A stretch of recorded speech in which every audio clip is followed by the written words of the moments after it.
They're good in Baldur's Gate 3. I've tried them in Baldur's Gate 3. They're amazing. Tavern Brawler is a heck of a drug in that game. Anyway, That uh, didn't make your list here, I don't think. no, because it's awful in 5e. It's great in Baldur's Gate 3, awful in 5e.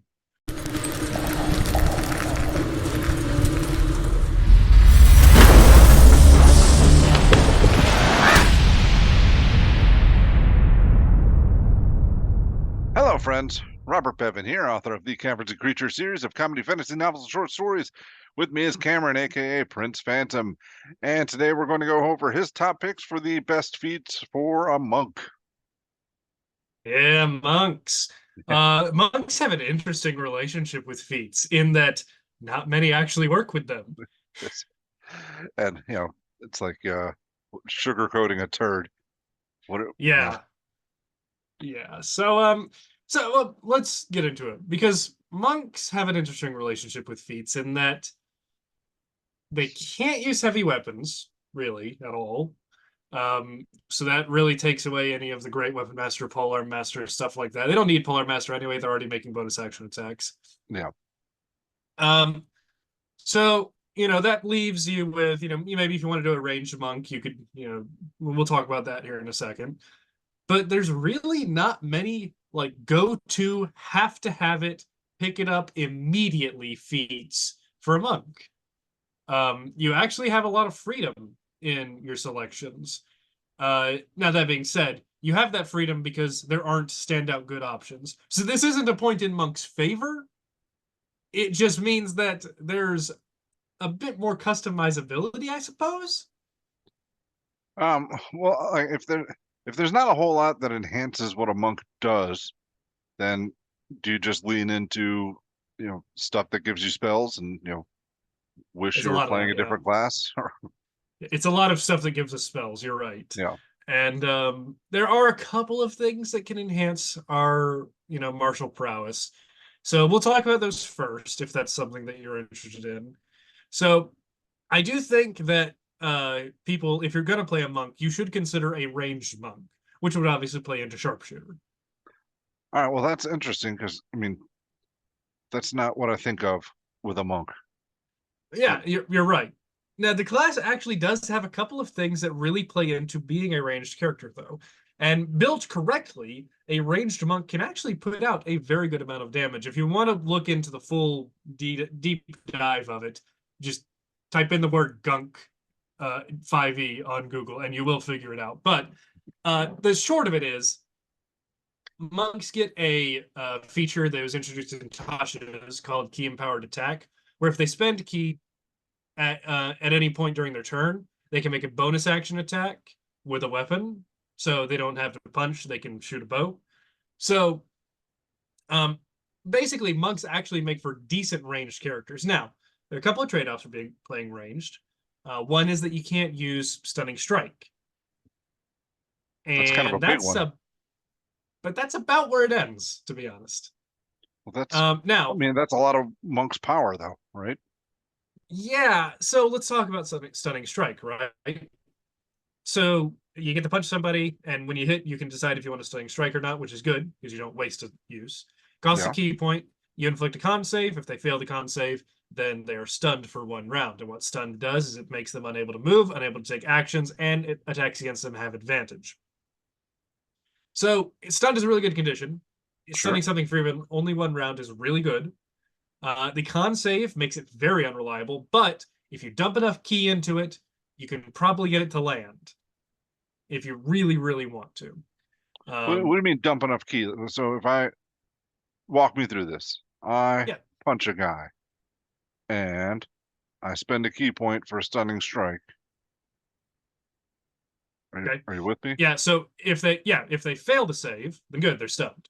If they Yeah. succeed and you hit them again, you can try again. All right. So all right, second attack. Okay, I thought you Yeah, meant like and third and fourth attack if right, you right, fail to right, roll right, close. right. So Gotcha. if you want to just dump all your key into it, you can do it.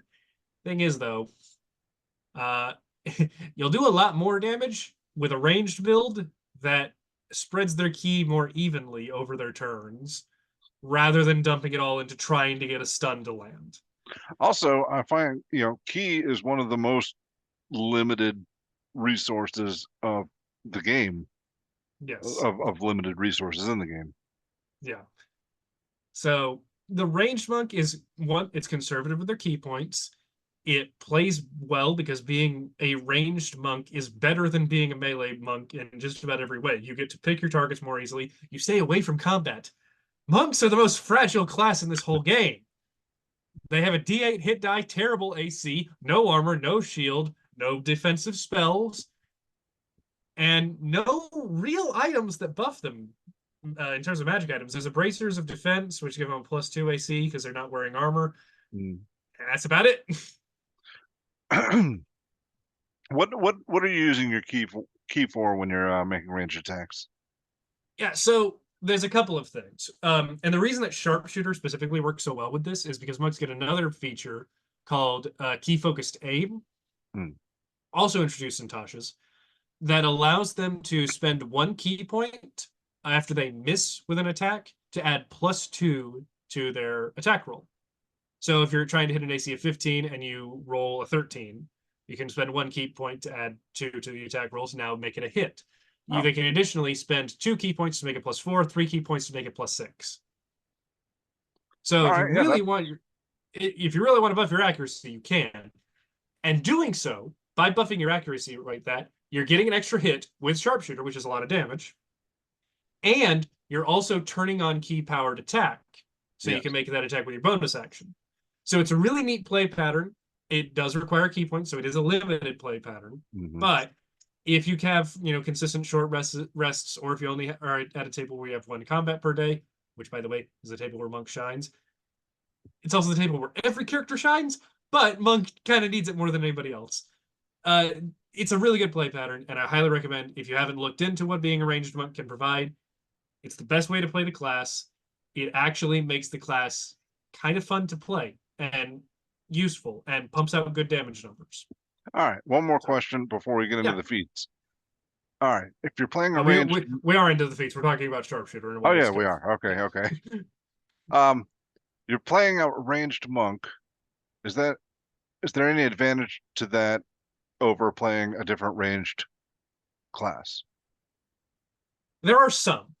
The damage numbers can actually exceed what some other classes could provide, with a couple of caveats. So the damage is slightly plus compared to some builds of some classes. Mm-hmm. The other benefits that you're seeing with Monk is that you have a lot of extra movement speed to position yourself around the battlefield, and that's useful for a ranged character. Sure. And monks do have a bunch of utility things. Their ability to protect themselves from ranged attacks with I can't remember what it is. They can catch deflecting arrows, something. That thing. So as a ranged character, that's more useful for you because those are probably the attacks that are coming towards you. Yeah. So it's a niche, small things. There are also a couple of monk subclasses that give some really cool stuff, like the Shadow Monk. It gives you some really good spells early on that might make you want to play a monk. And start generally what this build does, it'll start with 5 levels of monk, go all the way up to get extra attack, a good pool of 5 key points, and then it'll multi-class. Yeah, that was actually going to be my next question. Are there, because this video is for base generic monk, but if we're leaning into ranged monk, I was wondering if there are any subclasses that benefit that. Yeah, I would say all the monk subclasses benefit from it. Way of Mercy has a bit of difficulty with it because it requires you a lot of its features require hits with unarmed strikes. Mm-hmm. Although Way of Mercy is a pretty good subclass by itself, so you can play it as a melee monk and you'll be all right. So that's kind of the only one, and I guess Sun Soul technically already makes most of its attacks at ranged anyway, but these attacks would be better. So you'd literally just be playing without a subclass. So don't do that. Yeah. So besides that, that's the whole reason why you should consider Sharpshooter and why you should consider playing a ranged monk.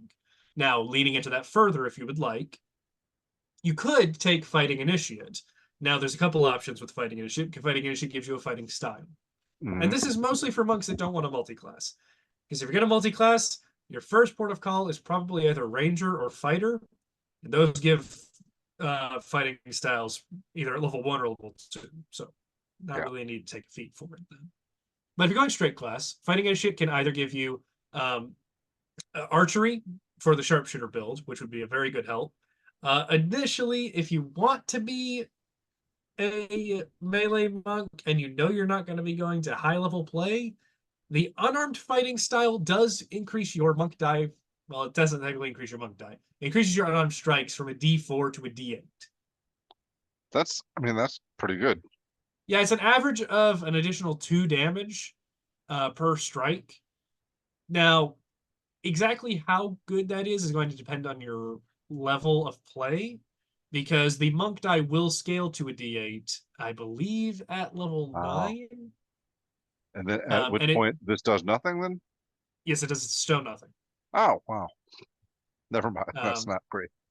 Yeah, so this is only useful if you're going to be staying at low levels. You know, you're playing like a level, if you're doing something like Lost Mines of Phandelver. It only goes from level 1 to 5. So that would be a decent selection then. That's unfortunate. Then I think that is a oversight on the game's part. That if you take unarmed fighting, it should be like a plus something Should to scale your in strike. some, Yeah, right. yeah. Scale, or it'd be a flat plus, not Right, be a dice. exactly. Yeah. I could see that. Yeah, I could see an argument for that. So if you are leaning though into that melee style of build, and if I couldn't convince you to be a ranged character, Crusher is a really good feat for monks because it functions off bludgeoning damage, and guess what you're doing a lot of? Bludgeoning damage. So, what monks benefit from with Crusher is that they do make a lot of attacks, so they have a higher chance of critting, which triggers Crusher's second mode, where it gives everybody else advantage on attacks if you crit your target.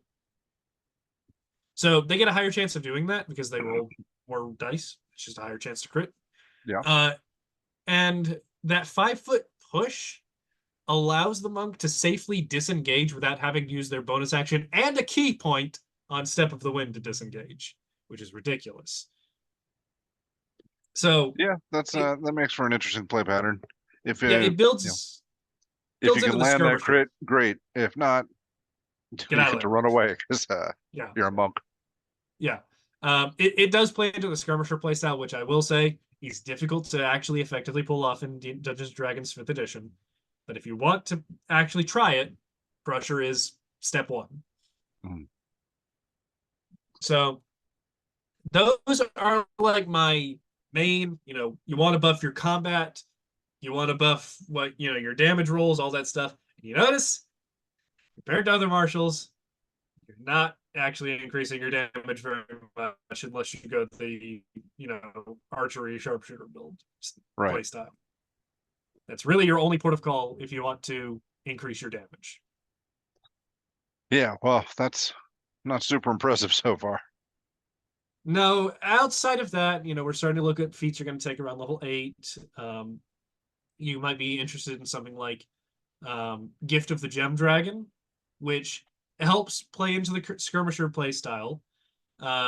If you're just in desperate need of defensive options, this gives you a reaction to force a save. If the creature fails the save, it's when they hit you. They are pushed back 15 feet, I think. Wow. It's either 15 or 20. It's a good push, and that will help you get further away from your enemies. It also can help you if you can't quite make it out of an enemy's reach, or their range, their walking speed distance. Right. They can come up to you, and if they hit you, you push them back. And if they've used all their movement speed, they can't now close the distance to try and hit you again if they have extra attack. Right. So it could save you from an attack. It also gives you a +1 to your wisdom, so that's good too. Yeah, I always get all the Gift of the Dragons confused, but yeah, that sounds like a decent one. Gem Dragon's normally the best one, I'll say, normally. But aside from that, you can take Magic Initiate if you want a familiar. having a familiar just as a monk in general is good, and it will make the game more fun for you. So I highly recommend it. You're not doing much else, so at least you can do some scouting and benefit your party in some way. The rest of your party doesn't want to talk to you. Yeah, so make an owl friend. Um, there is some value at taking taking a look at the druid list, though. If you want something like Shillelagh, um, a monk with Shillelagh allows you to fully invest in your wisdom. That makes your stunning strikes a lot harder to save from. So if you want to go like full melee, that is something you can do. Though note that when you make 2 Shillelagh attacks with your attack and extra attack, your bonus action attacks have to be with your unarmed strikes. So they will not be gaining the benefits of being able to attack with wisdom. Oh, yeah. So that is now a juggling act. There is a monk subclass that does allow you to make your unarmed strikes with wisdom. So now you've made your weapon strikes with wisdom and your unarmed strikes with wisdom. So now you're all wisdom all the time. That's the way of the actual self. Curious. But that subclass sucks otherwise. So I don't really recommend that build, even with that neat little synergy. But, maybe your build wants it. Just consider it. And I will say a 1-level dip into Druid is actually pretty good for monks. It gives them good control spells, good cantrips, and it gives them a lot more to do in combat. I mean, just a simple entangle spell will be far better than what you're normally doing Or just go full druid. for that. Oh, I feel bad. We shouldn't be trashing monks so badly. It's okay. They're fixing them a little bit in the next edition. So far, at least, maybe. We'll see. They're good in Baldur's Gate 3. I've tried them in Baldur's Gate 3. They're amazing. Tavern Brawler is a heck of a drug in that game. Anyway. That didn't make your list here, I don't think. No, because it's awful in 5e. It's great in Baldur's Gate 3. Awful in 5e. Wouldn't that just lets you use improvised weapons and stuff? Yeah, and it makes them a D4. It makes you improvised weapons and your unarmed strikes a D4. Guess what monks already have? D4. Yeah. Better than that, usually. Yeah. So, yeah, no, Tavern Brawler, you'd think would be cool on a monk. You'd think, oh, yeah, I'll take that on like a drunken master monk. That'll be cool, right? No. It is literally redundant in almost every way. Do not do that. Unfortunate. You could take Fey Touched or Shadow Touched, though. Those are both good feats. Monks would really appreciate Misty Step. They have a lot of maneuverability as a class, but teleportation is special. It allows you to escape from restraints, allows you to escape from basically anything you want, as long as you can see your target. Yeah, or just jump through enemy lines there. Yeah. And it is interesting. A neat play pattern for a monk is to try and target enemy casters. Monks are actually fairly good at taking care of, especially like humanoid casters, because generally the monster stat block for like even like an archmage in the stat block, just like a regular archmage stat block, has a constitution of 10 and is not proficient in constitution saves. Guess what that means? Stun, yeah. Yeah. So if teleporting to the back line, stunning the caster, which breaks their concentration, by the way. Also, even if you don't stun them, you might do enough damage to break their concentration. Yeah. So that is generally a really good play pattern for monks. It's also something that every other martial class can do, so it's not special, but it is something you can do. Shadow Touch, though, if you want invisibility as a monk, monks are good at stealth, so that plays into that. And Silent Image can be fun. False Life could provide a bit of extra durability for you if you want to go that route. A little bit of extra HP. A little bit. So, yeah, it's a little bit. We take every little bit we can get. I don't know if that's going to make the difference for a monk. Probably not. So I would probably lean Fey Touched, though, for the Misty Step. And you also can get, something like Bless with that. And that could be really useful for your party. Be useful somehow, right? Because you're not, yes. Yes. After that, hey, you want to know something that's really weird? Monks aren't proficient in wisdom saves. That is really weird. Yeah. This might not be as important for monks as it is for most martial classes, because your DM probably doesn't want to mind control the monk. They want to mind control the barbarian. But you could still take Resilient Wisdom and shore up your wisdom saves. Now, I will say monks do get a feature at level 14 that gives them proficiency in all saving throws, which is the best feature that the class gets. It's genuinely very good. Shame it doesn't come online until level 14, but it's the only feature that the other classes are jealous of. Yeah, man, I can't imagine playing through 14 levels of monk. Yeah. So if your campaign is going to get to that point, maybe you don't want to take Resilient Wisdom. So, again, this is something like if your campaign's only going to level 10 or level 11 or something like that, then, and also it depends on if your DM actually throws a bunch of wisdom saves at you. So play it by ear. You might want it, you might not. Past that, lucky and tough, always good. Monks really want more HP. Probably more than most other classes. They get hit a lot. Like, the monk advertises this like, oh, dodgy, evasion, redirect your attack to hit somebody else, Jackie Chan style. Yeah. And does nothing to deliver on that. Your armor class sucks, and you get hit a lot. Yeah, you do get evasion. That's great, but I mean, there's more ways to hurt somebody than a fireball. So yeah, lucky. I mean, if ever there was a class that needed lucky, I guess this is it. Yeah, maybe monks should just get lucky at level 1, right? Just all monks, just as That would be interesting. yeah, just But that would be really abusable though for multi-classing. You just but you can only do it. You only get the benefits of lucky if you're not wearing any armor or shields. okay, that could work. Now, yeah. Anyway, past that, here, like, neat little flavor pick, telepathic. I do really like the image of a stereotypical wise old monk who always knows what you're going to say before you say it, and detect thoughts can kind of provide that a little bit. It's entirely flavor. Listen, you're probably not taking this until level 16 or 19, and if you've made it to that level as a monk, you deserve to have some fun. So pick something that's, gonna make you actually enjoy this game. Makes you actually enjoy this game that you've been playing for like 2 years or something. Wow.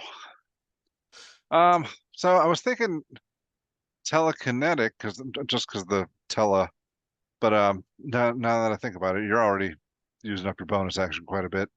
Yep. So not in the market for more bonus action options. Yeah. All right, man. This video got me depressed. Please, commenters, if you have any suggestions, if you have any feats that have worked for your monk, I doubt it, but try and find them, and that you might come up with something. I will say one thing I didn't mention here that I should have in my written list. Ritual caster, monks have a high enough wisdom to take it. So that's a really good option for expanding your list of things you can do outside of combat. Requires a 13 wisdom, should be easy for anyone to reach. So that shouldn't be an issue. And honestly, I probably highly recommend it, just as to give your character something else to do outside of combat. Yeah, well, that gives you quite a lot to do. Yeah. But anyone can take Ritual Caster. Well, provided they meet the wisdom requirement.